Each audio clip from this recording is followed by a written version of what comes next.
जय हिंद दोस्तों।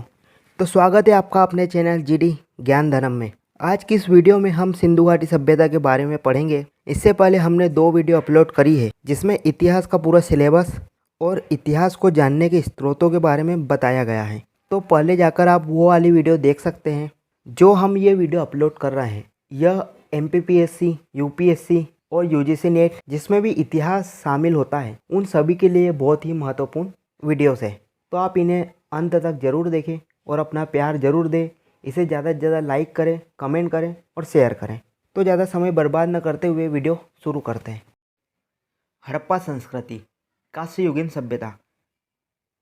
तो हम इसमें पढ़ने वाले हैं हड़प्पा सभ्यता के बारे में, जिसे कांस्ययुगीन सभ्यता के नाम से भी जाना जाता है। तो हड़प्पा सभ्यता या सिंधु घाटी सभ्यता को इस नाम से इसलिए जाना जाता है क्योंकि जो हड़प्पा नगर है वहीं पर सबसे पहले इस सभ्यता के अवशेष प्राप्त हुए थे। इस कारण से इसे हड़प्पा सभ्यता के नाम से भी जाना जाता है। और दूसरा नाम इसके लिए जो सबसे ज़्यादा प्रयोग किया जाता है वह है सिंधु घाटी सभ्यता। सिंधु घाटी सभ्यता इसके लिए इसलिए प्रयोग किया जाता है क्योंकि इस सभ्यता के जो अधिकांश शहर है, अधिकांश जो नगर है वह सिंधु नदी के किनारे पाए गए हैं। एक विद्वान है गार्डन चाइल्ड, उन्होंने सिंधु घाटी सभ्यता को प्रथम नगरीय क्रांति के नाम से पुकारा है। उनके अनुसार जो सिंधु घाटी सभ्यता थी यह प्रथम नगरीय क्रांति थी और जो हम द्वितीय नगरीय क्रांति देखते हैं भारत के अंदर वह गंगा घाटी क्षेत्र में देखते हैं। और जो प्रथम नगरीय क्रांति हुई थी यह हम सिंधु नदी के क्षेत्र में देखते हैं, जो कि सिंधु सभ्यता के रूप में उभर कर आती है। इसके बाद जो द्वितीय नगरीय क्रांति जो आएगी वह 6ठी शताब्दी ईसा पूर्व उभर कर आएगी, जो गंगा के मैदान में उभर कर आएगी और यहाँ पर फिर बड़े बड़े साम्राज्यों का उदय होगा। सर्वप्रथम चार्ल्स मेसन ने, जो कि एक ब्रिटिश अधिकारी थे, इन्होंने 1826 में हड़प्पा नामक स्थल पर एक प्राचीन सभ्यता के अवशेष मिलने के प्रमाण की पुष्टि की थी। तो जो चार्ल्स मेसन थे इन्होंने 1826 में यह कहा था कि हड़प्पा जो स्थल है वहाँ से इन्हें कुछ प्राचीन अवशेष प्राप्त हुए थे। तो इन्होंने यह कहा था कि यहाँ पर कोई सभ्यता हो सकती है, लेकिन वहाँ पर उसके बाद कुछ विस्तृत खोज नहीं करी गई। और फिर 1921 में जब उस क्षेत्र में हड़प्पा स्थल जहाँ पर है, जब उस क्षेत्र में रेलवे लाइन बिछाने का कार्य चल रहा था, उस समय 1921 में राय बहादुर दयाराम साहनी द्वारा हड़प्पा नगर की खोज करी गई थी। जो भारत में प्राग ऐतिहासिक स्थल है उन्हें खोजने का कार्य भारतीय पुरातत्व एवं सर्वेक्षण विभाग द्वारा किया जाता है। तो इस PDF में जहाँ पर कुछ इम्पोर्टेंट चीज़ें हैं उसको हम हाईलाइट कर देंगे, जिससे आपको बाद में रिवीजन करने में आसानी होगी। और हाईलाइट करी चीज़ों को ज़रूर से ज़रूर याद करना है। जो भारतीय पुरातत्व विभाग के जन्मदाता हैं वह एलेक्जेंडर कनिंघम को माना जाता है। तो भारतीय पुरातत्व विभाग जो है उसका जन्मदाता एलेक्जेंडर कनिंघम को माना जाता है, जिसकी नींव इन्होंने 1861 के आसपास रखी थी।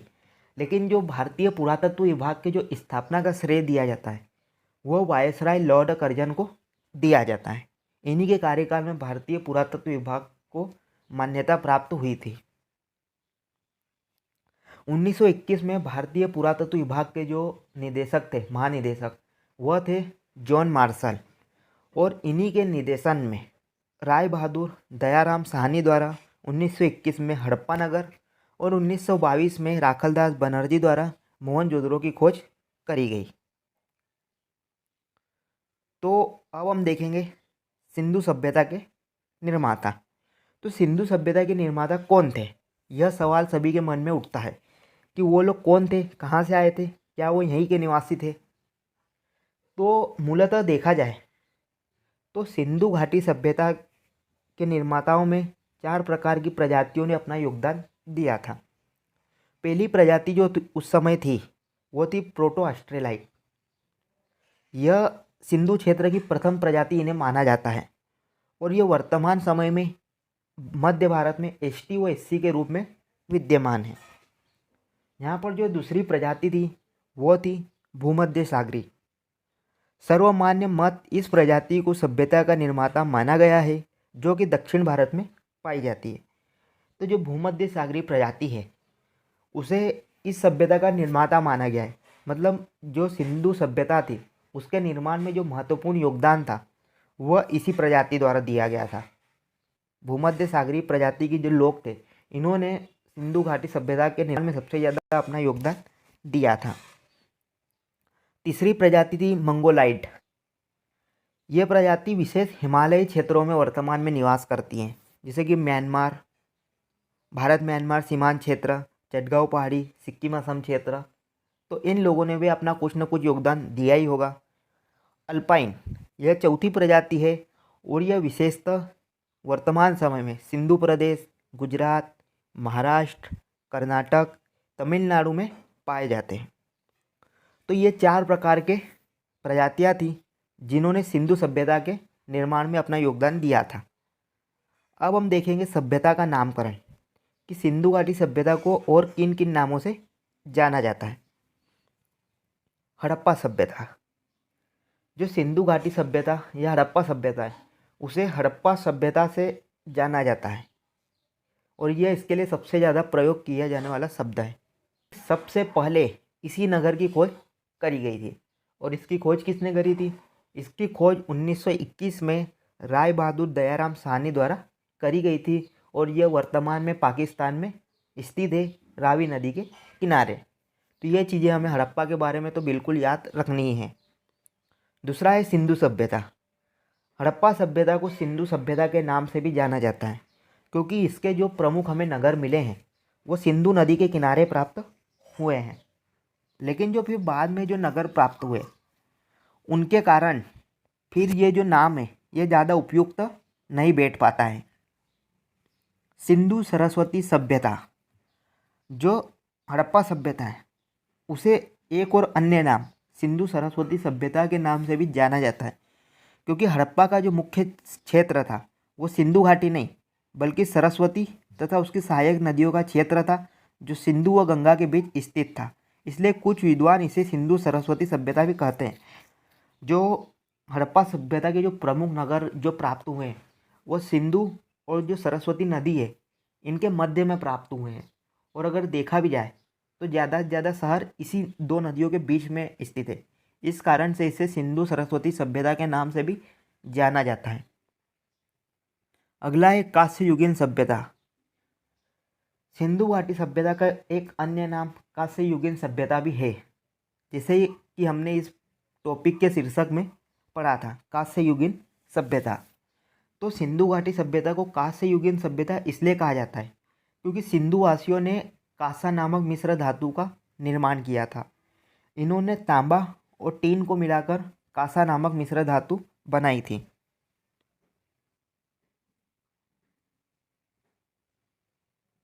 इसके अलावा इसे प्रथम नगरीय क्रांति भी कहा जाता है।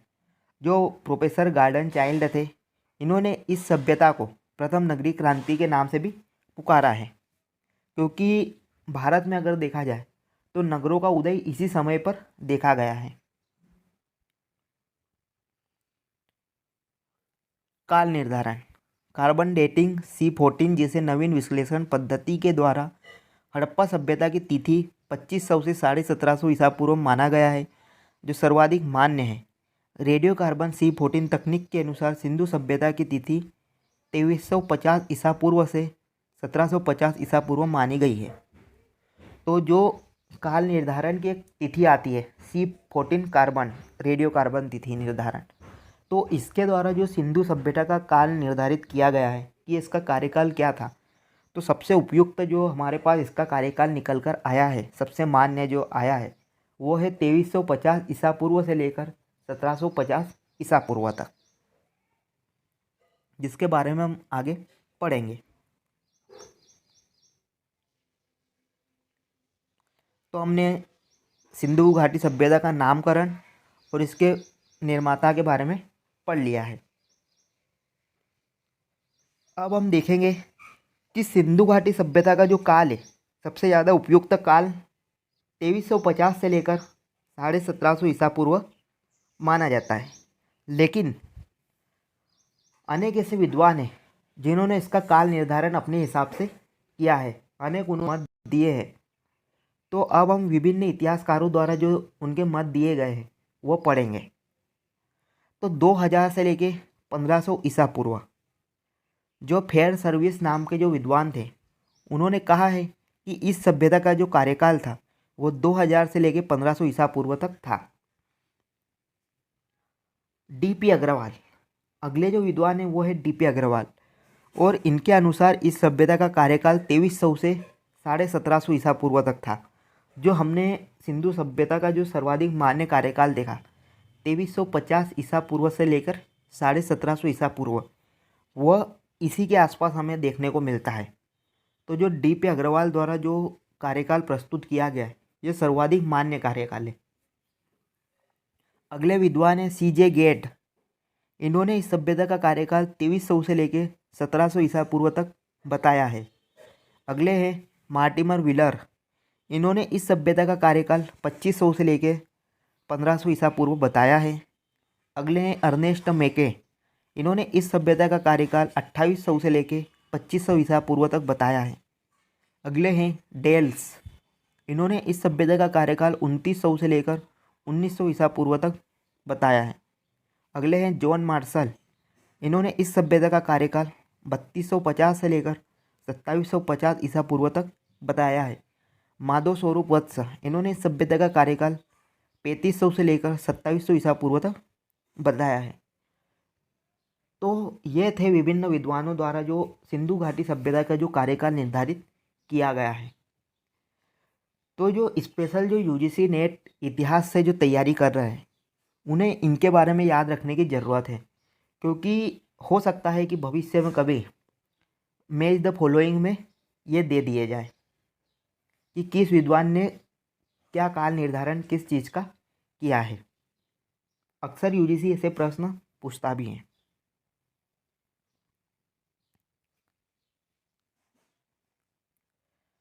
तो जो सिंधु घाटी सभ्यता है ये प्रथम नगरीय घाटी सभ्यता थी।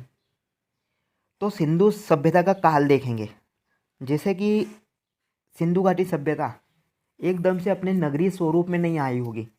इससे पहले वहाँ कुछ और होगा।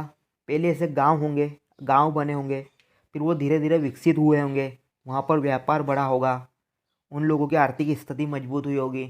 इस कारण से फिर वो शहर की ओर बढ़ने लगे, नगर बनने लगे। फिर धीरे धीरे वहाँ पर छोटे नगर विकसित हुए होंगे और उसके बाद बड़े बड़े नगरों का विकास हुआ होगा। और उसके बाद पतन का दौर भी आता है।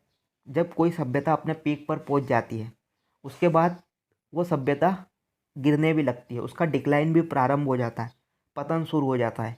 तो सिंधु घाटी सभ्यता भी धीरे धीरे ग्रामीण सभ्यता से नगरीय सभ्यता की ओर बढ़ी होगी और उसके बाद फिर नगरीय सभ्यता से वापस इसका पतन हुआ होगा। तो सिंधु घाटी सभ्यता मुख्यतः जो हम देखते हैं 2350 से 1750 ईसा पूर्व मानते हैं, ये तो मुख्य सिंधु घाटी सभ्यता है जो नगरीय सभ्यता थी और विकसित सभ्यता थी।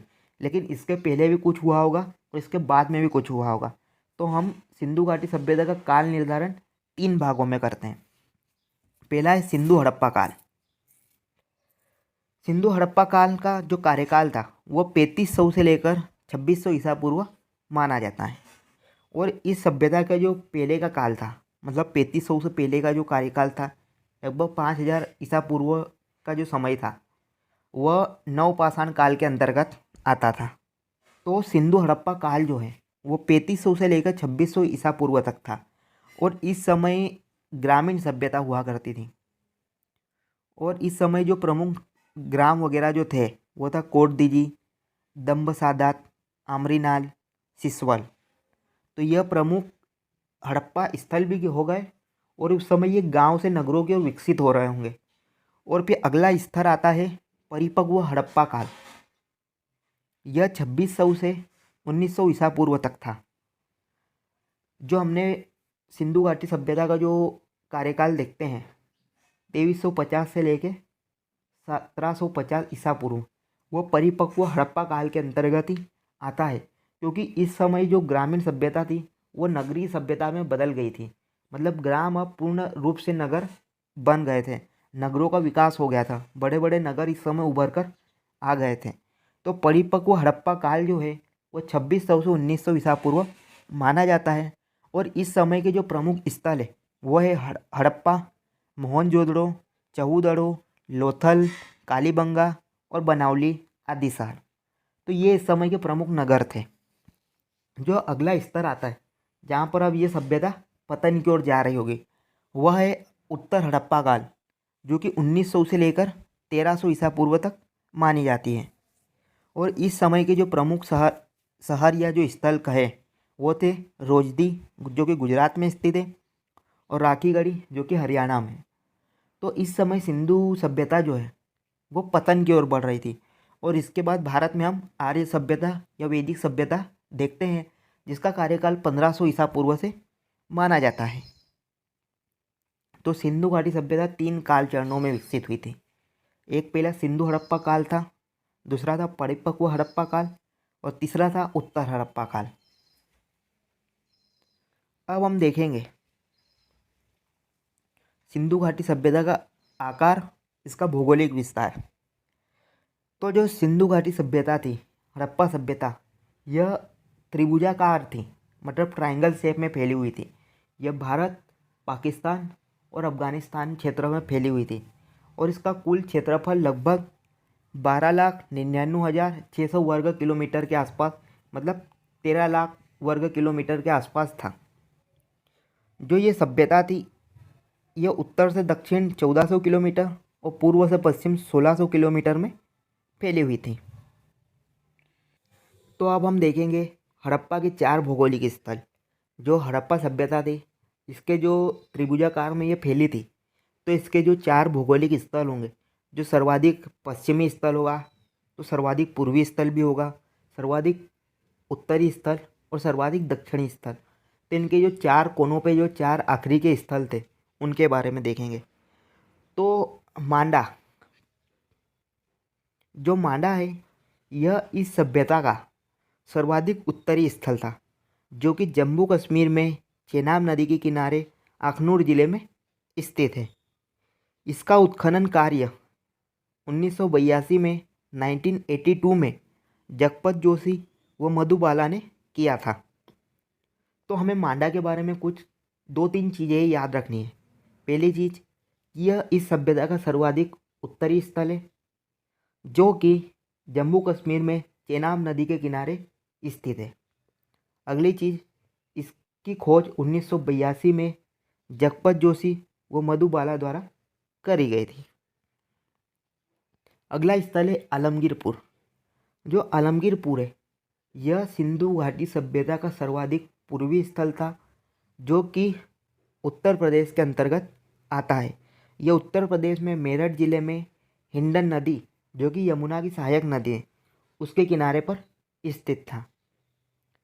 आलमगीरपुर की खोज 1958 में भारत सेवक समाज संस्था द्वारा करी गई थी।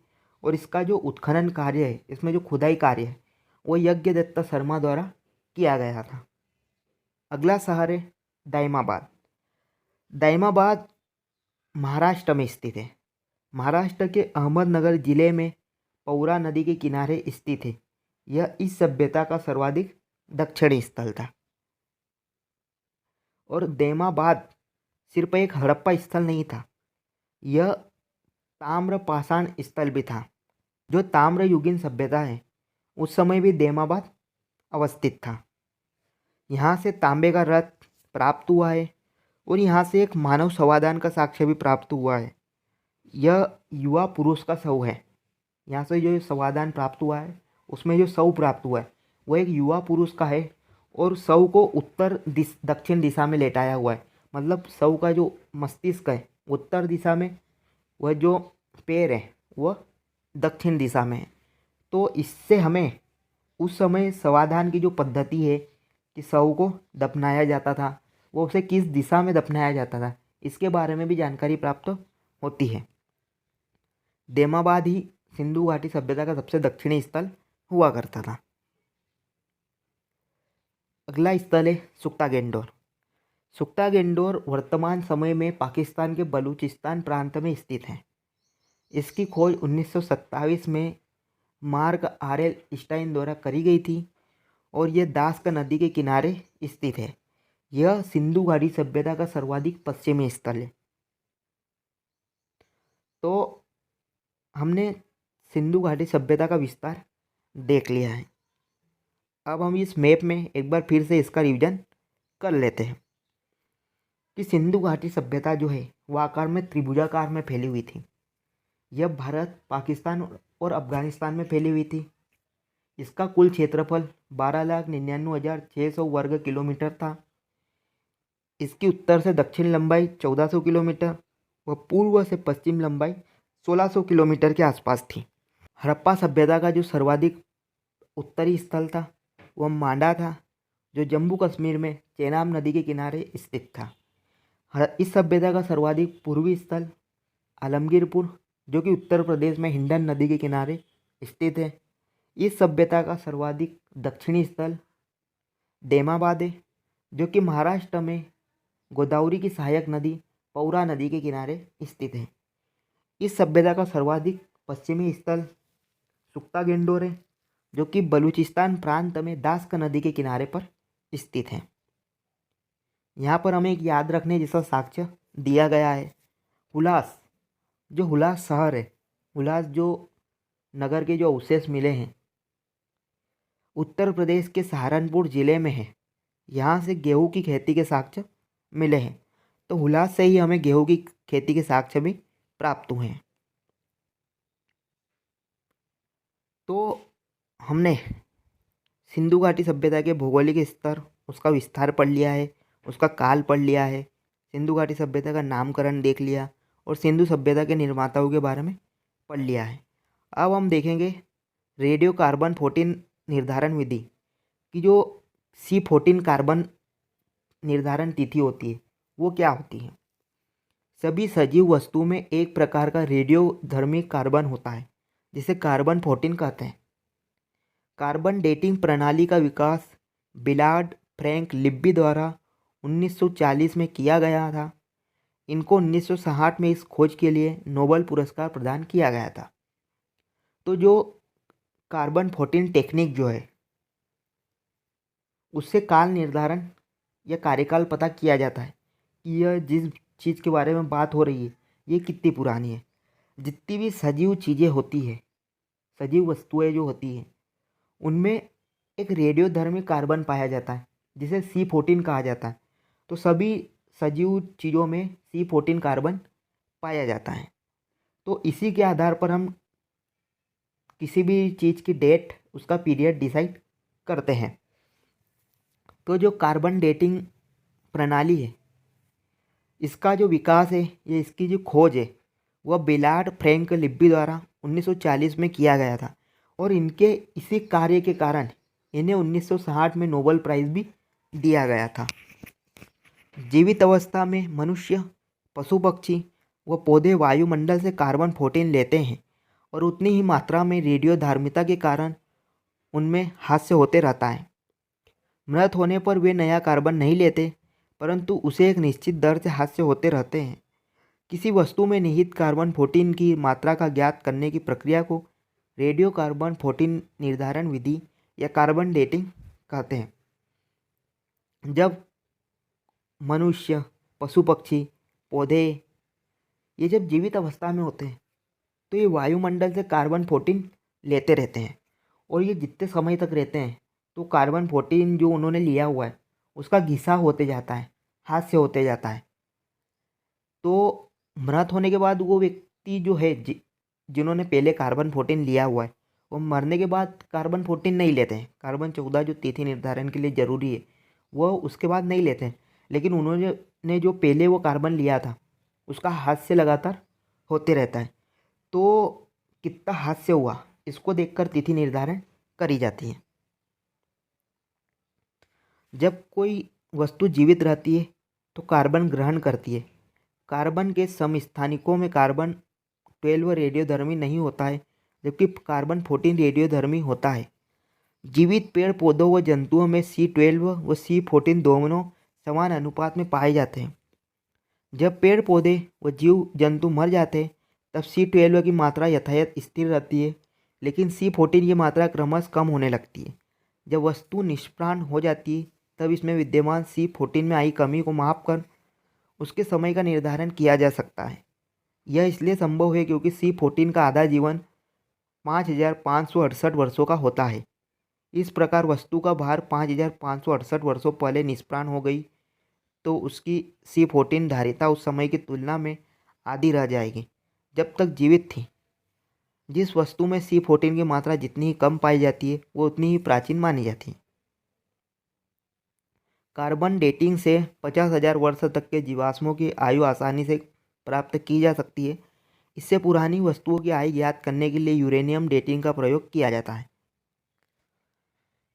तो जो जीवित वस्तु होती है उसमें C12, C12 और C14, C14 दोनों होते हैं। लेकिन जब व्यक्ति मरता है, वस्तु जब मर जाती है, जब निष्प्राण हो जाती है, तो जो C12 होता है वो वहीं स्थिर हो जाता है, उसमें कोई घसाव नहीं होता, उसका हास्य नहीं होता है। लेकिन जो C14 है उसका हास्य होना शुरू हो जाता है, वो हास्य होते जाता है समय के साथ साथ। तो वो कितना हास्य हुआ उसको नापकर हम काल निर्धारण कर सकते हैं। तो जो C14 होता है उसकी जो आधी उम्र होती है वो 5,568 वर्ष मानी जाती है। तो इसी के आधार पर हम कार्यकाल निर्धारित करते हैं किसी भी चीज़ का। तो कार्बन डेटिंग से हम लगभग 50,000 वर्षों के बारे में बता सकते हैं। लेकिन अगर इससे पुरानी हमें काल निर्धारण के बारे में पता करना है तो उसके लिए फिर यूरेनियम डेटिंग मेथड का उपयोग किया जाता है।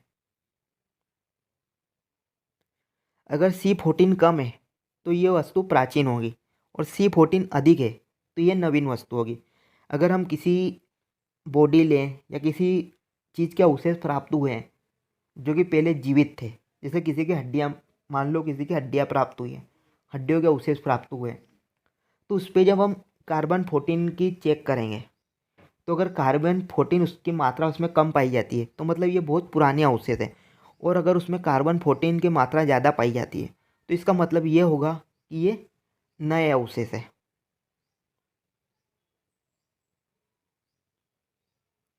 तो हमने C14 तिथि निर्धारण भी देख लिया है।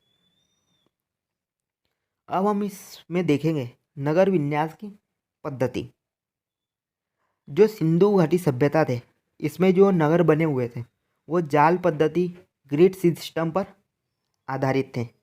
मतलब लाइन से एक के बाद एक घर बने हुए थे। जो ग्रिड पद्धति मतलब जो चेस बोर्ड आता है, शतरंज का जो चेस बोर्ड, तो उसमें जो किस प्रकार से जो बॉक्स बने होते हैं उसी प्रकार यहाँ पर नगर बने हुए थे। मतलब नगरों में घर उसी प्रकार पर बने हुए थे। यहाँ पर समकोण पर काटती सीधी रेखाओं की पद्धति को जाल पद्धति कहते हैं।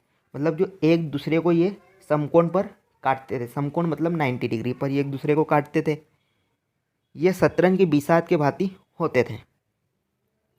अब टीला, जब लोग एक ही स्थल पर निश्चित रूप से रहते हैं तो इस भूमिखंड के अनवरत उपयोग तथा पुनः उपयोग से आवासीय मलबों का निर्माण हो जाता है जिन्हें टीला कहते हैं। तो टीला क्या होता है? मान लीजिए कि आप अभी जिस समय जहाँ पर रह रहे हैं, आप जब अपना घर बनाएंगे या आज से 50 साल 100 साल बाद जब ये ख़त्म होगा तो ये जो घर है आपका, अभी जो घर है ये उस समय कच्चा हो जाएगा और ये टूट कर बिखर जाएगा। तो आप जब अगला घर बनाओगे तो इसी के ऊपर बनाओगे, तो इस तरीके से ये टीला बनते जाता है। तो सिंधु घाटी सभ्यता के जो नगर थे, जो वहाँ स्थलों को बांटा गया था, उन्हें दो भागों में बांटा गया था। एक था पश्चिमी टीला और एक था पूर्वी टीला। जो पश्चिमी टीला था ये अधिक ऊंचाई पर बना हुआ था और जो पूर्वी टीला था ये कम ऊंचाई पर था। जो पश्चिमी टीला था वहाँ पे दुर्ग बना हुआ था, किला बना हुआ था, जिसे दुर्ग टीला भी कहा जाता था। और जो निचला शहर था, जो पूर्वी टीला था, इसे नगर टीला कहा जाता था। जो पश्चिमी टीला था यहाँ पर पुरोहित वर्ग निवास करता था। जो उस समय सिंधु घाटी सभ्यता में जो शासक वर्ग होगा या जो पुरोहित वर्ग होगा, जो अमीर लोग होते थे, ये पश्चिमी टीले में निवास करते थे, जो कि दुर्गीकृत था, मतलब अच्छा किला बना हुआ था सुरक्षा के लिए। और जो आम जनता थी, जहाँ पे व्यापारी, सेवक, किसान, मजदूर इस प्रकार की जो आम जनता थी यह सभी निचले टीले में निवास करती थी, मतलब पूर्वी टीले में रहती थी जो निचला शहर होता था, तो ये लोग वहाँ पे निवास करते थे। अब इसमें कुछ अपवाद भी है, जैसे कि जो ढोलावीरा नामक जो नगर है गुजरात में जो पाया गया है, वहाँ से हमें ये देखने को मिलता है कि यह नगर 3 भागों में बटा हुआ था, दुर्ग नगर, मध्य नगर, निचला नगर। और जो चहुदड़ो नामक नगर है जो कि पाकिस्तान में स्थित है, वो एकमात्र ऐसा नगर था जो दुर्गीकृत नहीं था, मतलब यहाँ पे कोई किला बना हुआ, कोई दुर्ग बना हुआ नहीं था। तो हमने देख लिया है कि सिंधु घाटी सभ्यता में जो नगरों की जो नगर विन्यास जो पद्धति थी वो ग्रिड सिस्टम था, जाल पद्धति थी, समकोण पर घर एक दूसरे को काटते थे, जो चेस की बिसात के समान यहाँ पर घर बने हुए थे। और जो नगर है वो 2 भागों में बटा हुआ था, पश्चिमी टीला, पूर्वी टीला। पश्चिमी टीला अधिक ऊंचाई पर होता था जिसमें शासक वर्ग, पुरोहित वर्ग निवास करते थे और यह दुर्गीकृत होता था। और जो पूर्वी टीला है वो कम ऊंचाई पर होता था, यह शहर होता था जिसमें आम जनता निवास करती थी। अब आगे है ईंटों का प्रयोग। सिंधु सभ्यता में ईंटों का अनुपात लंबाई रेशो चौड़ाई रेशो ऊंचाई 4:2:1 था, मतलब इस समय 4:2:1 में ईंटें बनाई जाती थी और इन्हीं ईंटों का प्रयोग नगरों में अपने घरों के निर्माण में किया गया था। तो हड़प्पा सभ्यता में हम एक नई चीज़ ये देखते हैं कि इस समय घरों के निर्माण में ईंटों का प्रयोग शुरू हो गया था, क्योंकि इससे पहले जो ग्रामीण घर बनते होंगे वह लकड़ी के, घास के, मिट्टी के, इन चीज़ों के बनते होंगे, लेकिन यहाँ पर पक्की ईंटों के घर बनने लग गए थे, जो इस सभ्यता का ये सबूत देते हैं कि यह सभ्यता अति विकसित एक नगरीय सभ्यता थी। यहाँ पर 5 प्रकार की ईंटों का प्रयोग किया जाता था। पहला है कच्ची ईंटें। कच्ची ईंटें रक्षा दीवार, चबूतरा, सड़क बनाने में प्रयोग किया जाता था। ये लोग कच्ची ईंटों का प्रयोग जो रक्षा दीवार थी, मतलब जो दुर्ग निर्माण किया जाता था उसमें इसका प्रयोग करते थे, साथ में चबूतरा और सड़क बनाने में ये इन ईंटों का प्रयोग करते थे। दूसरी है पक्की ईंटें। पक्की ईंटों का प्रयोग ये अपने घरों के निर्माण में या विशाल भवनों के निर्माण में इनका प्रयोग करते थे। तीसरी है फन्नीदार ईंटें। फन्नीदार ईंटों का प्रयोग ये जल निकासी व्यवस्था जो होती थी, जिसमें ये ड्रेनेज सिस्टम जो होता था, नालियाँ वगैरह, उसमें इसका प्रयोग करते थे। चौथा है अलंकृत ईंटें। अलंकृत मतलब डिजाइन वाली ईंटें। इस तरह के ईंटों का प्रयोग सिर्फ एकमात्र जो कालीबंगा नामक नगर है वहाँ के फर्श से प्राप्त हुआ है। पांचवा है एल आकार की ईंटें। एल आकार की जो ईंटें ये बनाते थे उनका प्रयोग ये मकान के किनारों पे, मकान के बाहरी हिस्से, मल निकाय व्यवस्था में इनका प्रयोग करते थे। तो जो एल आकार की ईंटें थी, इसका जो ये घर की जो बाउंड्री वगैरह रहती थी डिजाइन देने के लिए, या फिर घर के बाहरी हिस्से में, या फिर जो टॉयलेट्स वगैरह थी उनमें इस प्रकार की ईंटों का प्रयोग ये लोग करते थे। तो अब हम आगे पढ़ेंगे वास्तुकला। भवन निर्माण की कला को वास्तुकला कहा जाता है। जो भवन बनाए जाते हैं, भवन का जो निर्माण किया जाता है उसे वास्तुकला कहा जाता है। और जो मूर्ति निर्माण की कला को मूर्ति कला कहा जाता है। तो भारत में वास्तुकला का आरंभ सिंधुवासियों ने ही किया था, क्योंकि इन्होंने ही अपने एक अच्छे मजबूत पक्की ईंटों से भवनों का निर्माण किया था। सिंधु सभ्यता एक नगरीय सभ्यता थी और इस सभ्यता में नगरों के अवशेष से नगर विन्यास का परिचय मिलता है। नगर की रक्षा के लिए उसके चारों ओर मजबूत प्राचीर बनाया जाता था। सड़क एक दूसरे को समकोण पर काटती हुई चौड़ी बनाई जाती थी, जिनके किनारे नालियों की उत्तम व्यवस्था थी। तो जो सिंधु सभ्यता थी वो एक नगरीय सभ्यता थी और इस सभ्यता में नगर के अवशेष से नगर विन्यास पद्धति का पता चलता है कि किस प्रकार से नगर बनाए जाते थे, किस प्लानिंग से बनाए जाते थे। तो जो नगर होते थे उसकी रक्षा के लिए चारों ओर एक मजबूत दीवारें प्राचीरें बनाई जाती थी, ताकि बाहर से कोई इन पे हमला न कर सके। ये दीवारें इन्हें भारी दुश्मन से तो बचाती थी, साथ में जो जंगल के जो जंगली जानवर होते थे उनसे भी इनकी रक्षा करती थी। यहाँ पर जो सड़कें थी वो समकोण पर एक दूसरे को काटती थी और सड़कों के साइड से नालियाँ भी बनाई जाती थी ताकि जो जल था वो आराम से बाहर निकल सके। साफ सफाई की व्यवस्था करी जाती थी। सड़कों के किनारे प्रकाश की व्यवस्था करी गई थी। सड़कें चौड़ी बनाई गई थी ताकि यातायात प्रभावित ना हो।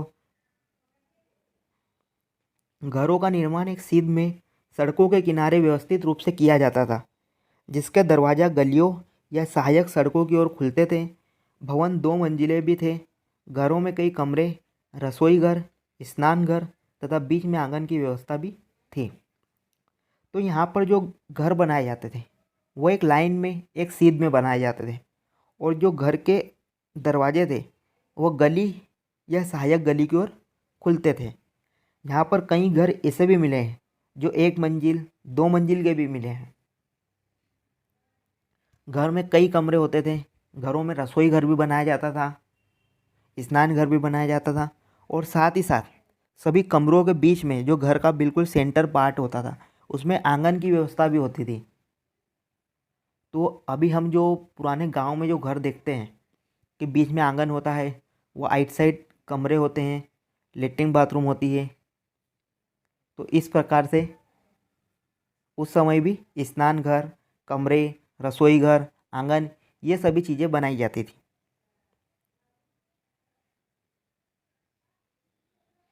अब हम यहाँ देखेंगे विशाल स्नानागार, जो सिंधु घाटी सभ्यता का जो सबसे विकसित जो एक नगर था मोहनजोदड़ो, वहाँ से हमें एक विशाल स्नानागार प्राप्त हुआ है। यह इस समय की इनकी कला का परिचय देता है। यह मोहनजोदड़ो का सर्वाधिक प्रसिद्ध स्मारक था। इसका निर्माण पक्की ईंटों दुर्ग क्षेत्र में किया था। तो जो स्नानागार था यह मोहनजोदड़ो से प्राप्त हुआ है और इसका निर्माण पक्की ईंटों से किया गया है और यह दुर्ग क्षेत्र में बना हुआ था, मतलब यह पश्चिमी टीले में बना हुआ था। इसके मध्य में स्थित स्नान कुंड था। कुछ के पूर्व दिशा में बड़ा कुआं बनाया गया था।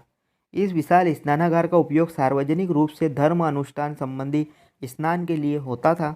जॉन मार्शल ने विशाल स्नानागार को विश्व का आश्चर्यजनक निर्माण बताया था।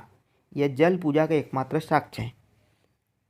तो जो सिंधु घाटी सभ्यता में मोहनजोदड़ो से हमें जो एक विशाल स्नानागार प्राप्त हुआ है, ये इसको अगर ध्यान से देखें तो ये वर्तमान समय के स्विमिंग पूल की तरह दिखाई देता है।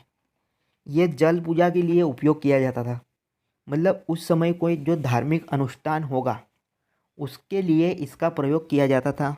इसके पूर्व दिशा में एक कुआं बनाया गया है जिसमें से जल निकालकर इसमें भरा जाता था और पूजा पाठ में इसका उपयोग किया जाता था। इसमें चारों दिशाओं में उतरने के लिए सीढ़ियाँ भी बनाई गई हैं और इसका उपयोग धार्मिक अनुष्ठान में किया जाता था। यह कुल 23 फीट लंबा, 11 फीट चौड़ा व 8 फीट गहरा था। 1921 के आसपास जब इस सभ्यता की खोज करी गई उस समय भारतीय पुरातत्व विभाग के जो महानिदेशक जॉन मार्शल थे, उन्होंने इस विशाल स्नानागार को विश्व का आश्चर्यजनक निर्माण बताया था।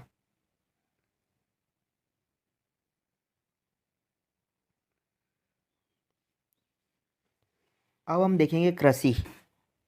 तो इस समय कृषि की क्या हालत थी, कृषि की क्या स्थिति थी। वे चावल के उत्पादन से परिचित थे। चावल के उत्पादन का साक्ष्य लोथल व रंगपुर से मिले हैं। तो जो सिंधु घाटी सभ्यता के लोग थे ये चावल से परिचित थे। इसके बारे में जो साक्ष्य मिले हैं वो हमें लोथल और रंगपुर से मिले हैं, क्योंकि यहाँ से हमें धान की भूसी प्राप्त हुई है। गन्ना का कोई साक्ष्य नहीं मिला है। यहाँ पर गन्ने की खेती नहीं करी जाती थी क्योंकि उसका अभी तक हमें कोई साक्ष्य नहीं मिला है। हो सकता है कि गन्ने की खेती भी होती हो, लेकिन जब तक उसका कोई साक्ष्य हमें प्राप्त नहीं होता तब तक तो यही माना जाएगा कि गन्ने की खेती इस समय नहीं होती थी। लोथल एवं सौराष्ट्र से बाजरे की खेती एवं रोजदी गुजरात से रागी के विषय में साक्ष्य मिले हैं। जो लोथल गुजरात और जो सौराष्ट्र क्षेत्र जो गुजरात में स्थित है, यहाँ से हमें बाजरे की खेती के साक्ष्य मिले हैं और जो रोजदी शहर जो गुजरात में ही स्थित है, वहाँ से हमें रागी के विषय में भी साक्ष्य प्राप्त हुए हैं। विश्व में कपास उगाने वाले सिंधुवासी प्रथम थे, इसलिए मेसोपोटामिया में कपास के लिए सिंधु शब्द का प्रयोग किया जाने लगा तथा यूनानियों ने इसे सिंडन कहा, जो सिंधु शब्द का ही यूनानी रूपांतरण था। तो जो विश्व में जो कपास पहली बार जिन्होंने उगाया था, कपास की खेती पहली बार जिन्होंने करी थी, वो सिंधुवासी ही थे। और कपास की खेती करने के कारण ही मेसोपोटामिया की सभ्यता में कपास को सिंधु कहा जाता था। और जो यूनानी भाषा है, यूनानी भाषा में कपास को सिंडन कहा जाता था। सिंधुवासी हल के प्रयोग से परिचित थे। कालीबंगा में प्राक सिंध स्तर से हल के जोते हुए खेत तथा उनसे सरसों के साक्ष्य मिले हैं। सिंधुवासी हल के प्रयोग से भी परिचित थे, क्योंकि जो कालीबंगा जो नगर है, वहाँ से हमें जोते हुए खेत प्राप्त हुए हैं। और जो खेतों को अगर जोता गया है तो उसे हल की सहायता से ही किया गया होगा। और यहीं से हमें सरसों के साक्ष्य भी प्राप्त हुए हैं। तो कालीबंगा से हमें सरसों के साक्ष्य प्राप्त हुए हैं। लोथल और सौराष्ट्र से बाजरे के साक्ष्य भी मिले हैं। और लोथल रंगपुर से चावल के अवशेष भी प्राप्त हुए हैं। कपास उगाने का कार्य सबसे पहले सिंधुवासियों ने ही किया था। हल के प्रयोग से भी परिचित थे। और इसके साथ साथ बनावली, जो कि हरियाणा क्षेत्र में आता है, वहाँ से हमें मिट्टी का बना हुआ एक खिलौना हल भी प्राप्त हुआ है। इससे पता चलता है कि ये लोग हल के प्रयोग से परिचित थे। लेकिन अगर हम अवशेषों में देखें, पुरातात्विक अवशेषों में देखें, तो हमें इस समय का हल मिला नहीं है। जो हल प्राप्त हुआ है वो तो एक मिट्टी का बना हुआ खिलौना हल प्राप्त हुआ है, लेकिन एक बड़ा हल प्राप्त नहीं हुआ है। यह शायद इसलिए हुआ होगा क्योंकि उस समय लोहे की खोज नहीं करी गई थी। सिंधुवासी लोहे से परिचित नहीं थे।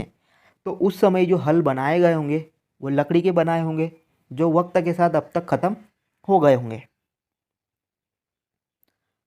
अब आगे है पशुपालन। सिंधुवासी हाथी व घोड़े से परिचित तो थे, लेकिन वे उन्हें पालतू बनाने में सफल नहीं हो सके थे, क्योंकि हाथी व घोड़े पालने के साक्ष्य प्रमाणित नहीं हो सके।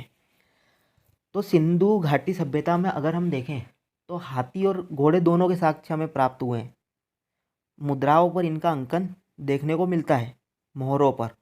लेकिन सिंधुवासी इन्हें पालतू नहीं बना पाए थे, क्योंकि कहीं पे भी हमें हाथी और घोड़े के पालतू बनाने के साक्ष्य हमें प्राप्त नहीं हुए हैं। सूर कोतड़ा से घोड़े के अस्थिपंजर व राणा घुंडई से घोड़े के दांत जबड़ा के अवशेष मिले हैं। जो सूर कोतड़ा है वहाँ से घोड़े का अस्थिपंजर, और राणा घुंडई क्षेत्र जो वर्तमान में पाकिस्तान में स्थित है, वहाँ से घोड़े के दांत, जो उसका घोड़े का जो जबड़ा होता है, उसके अवशेष प्राप्त हुए हैं। और लोथल और रंगपुर जो क्षेत्र है, यहाँ से घोड़े की मन मूर्तियाँ, मतलब उस घोड़े की छोटी छोटी मूर्तियाँ प्राप्त हुई हैं। सिंधुवासियों को गेंडा आमरी से मिला, मतलब जो भारतीय गेंडा है उसका एकमात्र जो प्रमाण हमें प्राप्त हुआ है वह आमरी से प्राप्त हुआ है। बंदर, भालू, खरहा, जंगली जानवरों का भी इन्हें ज्ञान था। इसकी पुष्टि मोहरों, ताम्र तस्तरियों पर अंकित इनके चित्रों से होता है। तो ये कई चित्र मिले हैं जिससे हमें विभिन्न प्रकार के जानवरों के बारे में भी जानकारी प्राप्त होती है। लेकिन इस समय शेर का हमें कोई भी साक्ष्य प्राप्त नहीं हुआ है, और ना ही हमें यहाँ पर गाय का कोई साक्ष्य प्राप्त हुआ है। अब देखते हैं हम सिंधु घाटी सभ्यता में प्रशासनिक राजधानी। तो एक विद्वान है स्टुअर्ट पिगट, उन्होंने कहा है कि हड़प्पा और जो मोहनजोदड़ो थे, यह सिंधु घाटी सभ्यता की जुड़वा राजधानी हुआ करती थी। लेकिन अगर देखा जाए तो जो मोहनजोदड़ो जिस प्रकार से विकसित नगर था, वहाँ से जो अवशेष प्राप्त हुए हैं और वहाँ पे जो बड़ी बड़ी इमारतें प्राप्त हुई, उससे तो यही हिसाब अनुमान लगाया जा सकता है कि मोहनजोदड़ो ही सिंधु घाटी सभ्यता की वास्तविक राजधानी रही होगी। लेकिन स्टुअर्ट पिगट का मानना है कि हड़प्पा और मोहनजोदड़ो जो थे, सभ्यता के जो बड़े नगर थे, यह इस समय की जुड़वा राजधानी रहे होंगे।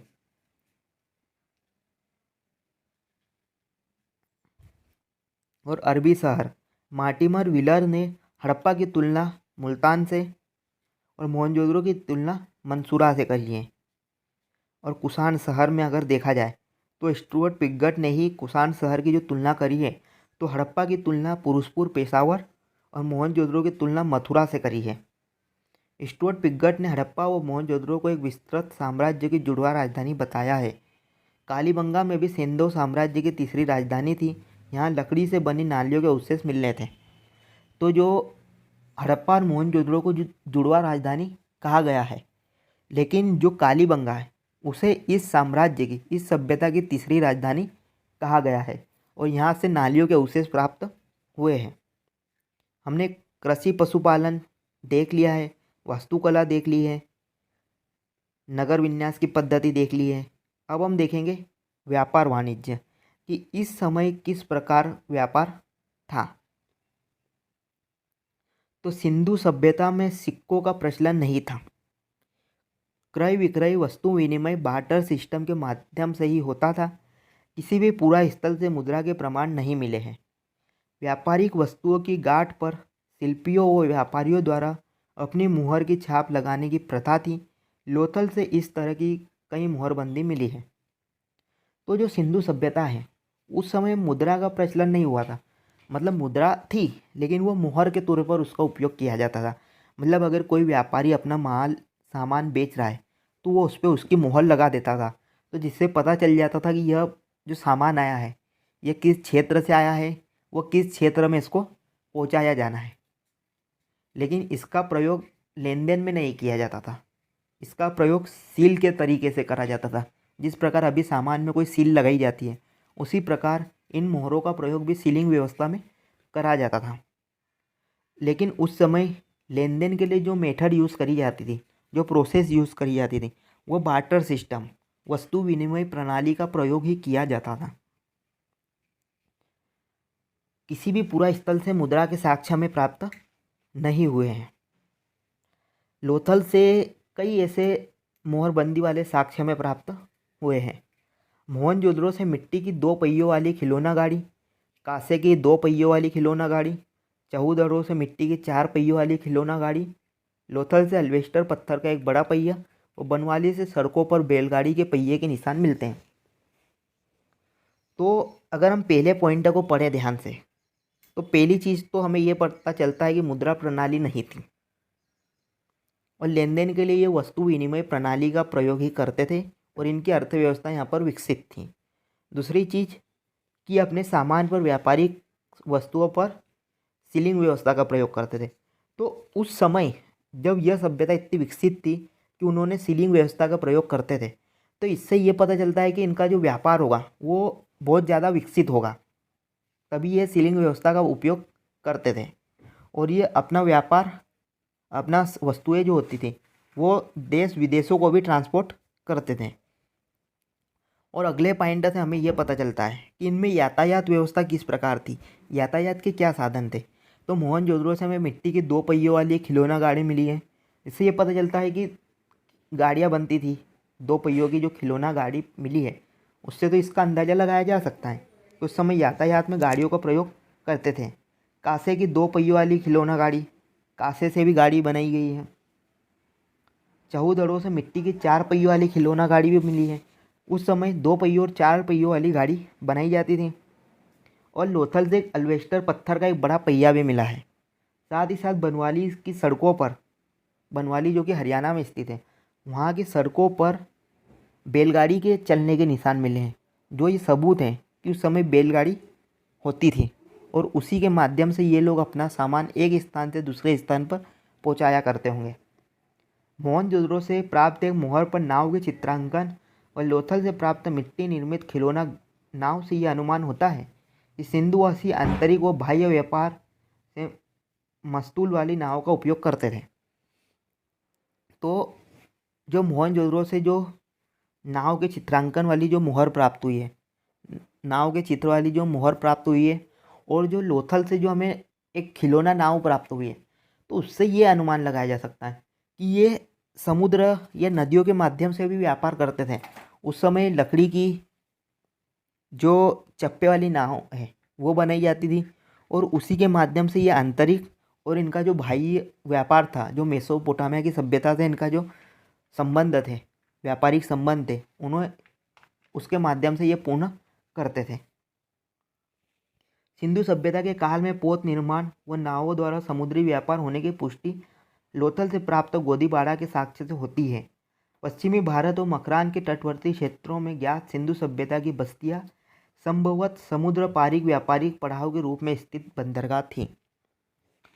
तो इसके अलावा यहाँ से हमें ये साक्ष्य मिला है कि लोथल एक बंदरगाह था जहाँ से इनका माल विदेशों को बेचा जाता था। मतलब मेसोपोटामिया की सभ्यता में मेसोपोटामिया को इनका जो सामान था वो वहाँ से भेजा जाता था। जो मेसोपोटामिया ईरान से व्यापारी संबंध स्थल व समुद्री दोनों मार्ग से किया जाता था। सिंधु सभ्यता और मेसोपोटामिया के बीच होने वाले व्यापार में अफगानिस्तान और ईरान के क्षेत्रों के मध्यवर्ती भूमिका थी, जबकि जल मार्ग से होने वाले व्यापार में फारस की खाड़ी में स्थित बहरीन द्वीप की भूमिका थी। तो जो सिंधु घाटी सभ्यता है उसमें जो मेसोपोटामिया से जो उनका व्यापारिक संपर्क था वो स्थल और समुद्री दोनों मार्गों से था। जब ये स्थल मार्ग से व्यापार करते थे तो बीच में इन्हें अफगानिस्तान पड़ता था, और जब ये समुद्री मार्ग से व्यापार करते थे तो बीच में इन्हें बहरीन द्वीप पड़ता था।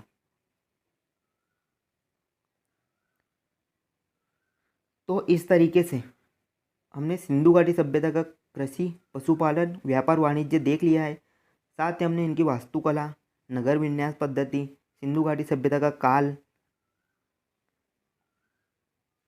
इसके भौगोलिक स्तर, विस्तार, ये प्रमुख चीज़ें देख ली हैं। तो अब अगले वीडियो में हम इसके आगे की जानकारी देखेंगे, जिसमें हम सिंधु घाटी सभ्यता का धर्म, अंतिम संस्कार की पद्धति, इनका स्थापत्य कला, इनकी लिपि और प्रमुख नगरों के बारे में पढ़ेंगे। उसके बाद हम सिंधु घाटी सभ्यता के पतन के कारणों के बारे में भी पढ़ेंगे। तो आपको ये वीडियो कैसी लगी कमेंट में ज़रूर बताएं।